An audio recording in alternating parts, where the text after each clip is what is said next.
Bienvenue dans cette nouvelle revue de moi-même Raph Laurent-Duc. Cette fois-ci, un 5-pack Go Series Micro Machine du film Star Wars The Force Awakens du nom de Combat pour Jakku et c'est 4 ans et plus. Alors on a une scène fictive ici avec l'X-Wing de Poe Dameron qui est carrément touriste, là, on va se dire. Alors c'est produit par Disney, c'est distribué par Hasbro.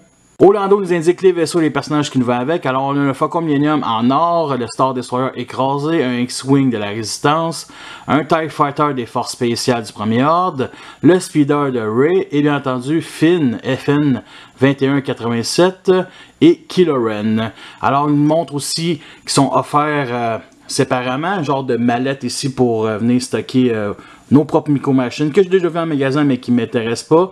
Et bien entendu le Star Destroyer du Premier Ordre que vous pouvez déjà voir en revue sur ma chaîne.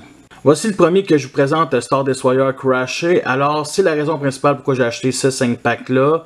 J'en ai quand même beaucoup des Star Destroyer micro-machines normales. Et lui il me fallait vraiment dans ma collection. Parce que je trippe vraiment pour le côté Battle Damage, on va dire ça même, je sais qu'il est écrasé, là, mais vous comprenez le concept. Alors, pour les couleurs, on retrouve bien entendu l'effet beige ici qui est carrément du sable, qui est vraiment très omniprésent ici, un peu sur le pont, surtout sur le côté, admettons, vraiment bien appliqué. Et bien entendu, le gris métallique pour les effets de brisure. C'est juste génial le nombre de petits détails qu'on a là, tu sais, c'est réaliste là, on va se dire là, c'est carrément ce qu'on voit dans le film. Sinon, il est croche. ça c'est assez bien fait. On va se dire, c'est assez bien fait. Le côté Battle Damage pour un micro-machine là, c'est quand même un petit jouet là, c'est pas un plus gros jouet, un gros playset admettons là. Alors il y a ça ici qui est coupé, comme vous pouvez constater.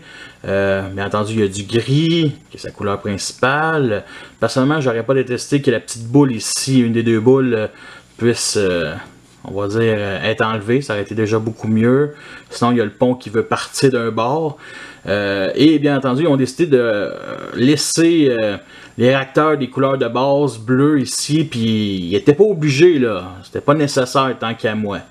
Mais bon, l'effet d'usure apparaît pas aussi en dessous. Fait qu'on a quelque chose d'assez propre. Quasiment, je dirais le Québec. Je dirais le Québec inversé, admettons. En tout cas, non, je pense que je fume trop de drogue, là. Il y a les mêmes détails qu'on voit en dessous habituellement d'un Star Destroyer normal. Alors, on a même le petit trou ici pour mettre sur un stand micro-machine qui date de plus de 20 ans.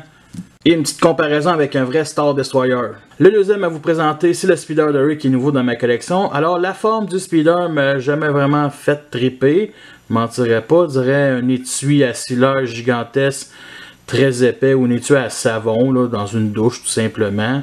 Alors, on a ici du orange pour tout le Speeder, une bonne partie, du gris métallique ici pour les moteurs à l'arrière. Le devant, le grillage. On a du beige ici pour le filet et tous les objets à l'intérieur, malheureusement. Sinon, de l'autre côté, on a ici le numéro de série, Made in China.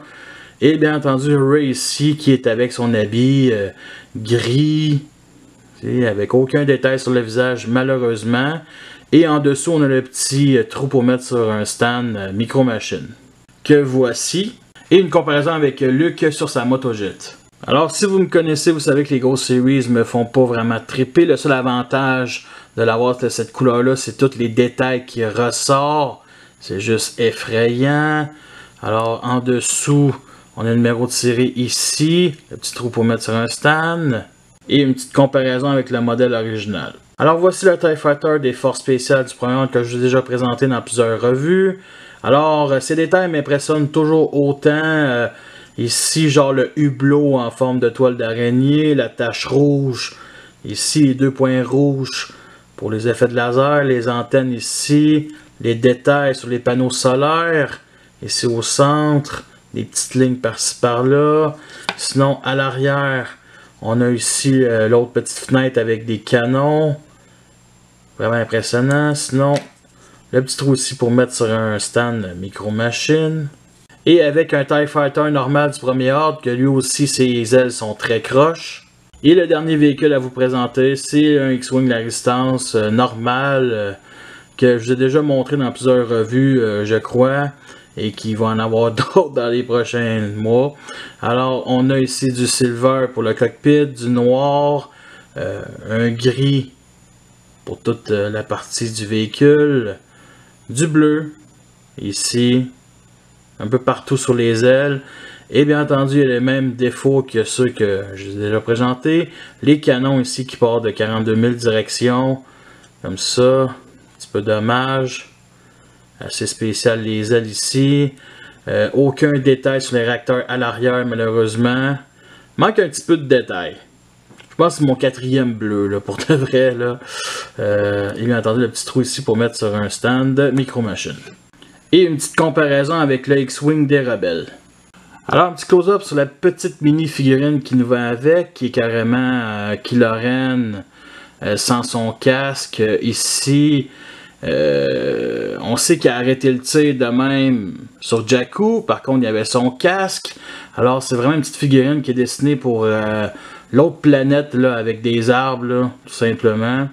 Alors il n'y a aucun détail sur son visage.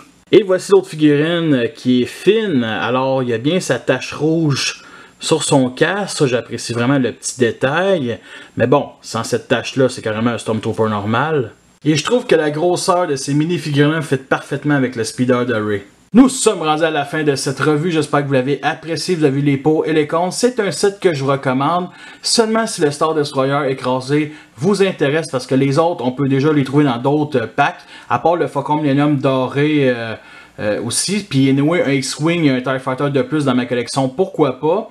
Alors c'est un set qui est discontinué, je l'ai acheté il y a plus d'1 an et demi au Québec à coût de 6$ en spécial, son prix initial c'était 12$, je l'avais pris à mon Toys R Us, mais on peut le trouver aussi sur eBay, mais il y a des 3 packs puis des 5 packs beaucoup plus intéressants que celui-là. Fait que merci à tous d'avoir écouté cette revue-là, fait que sur ça, je vous laisse et à la prochaine.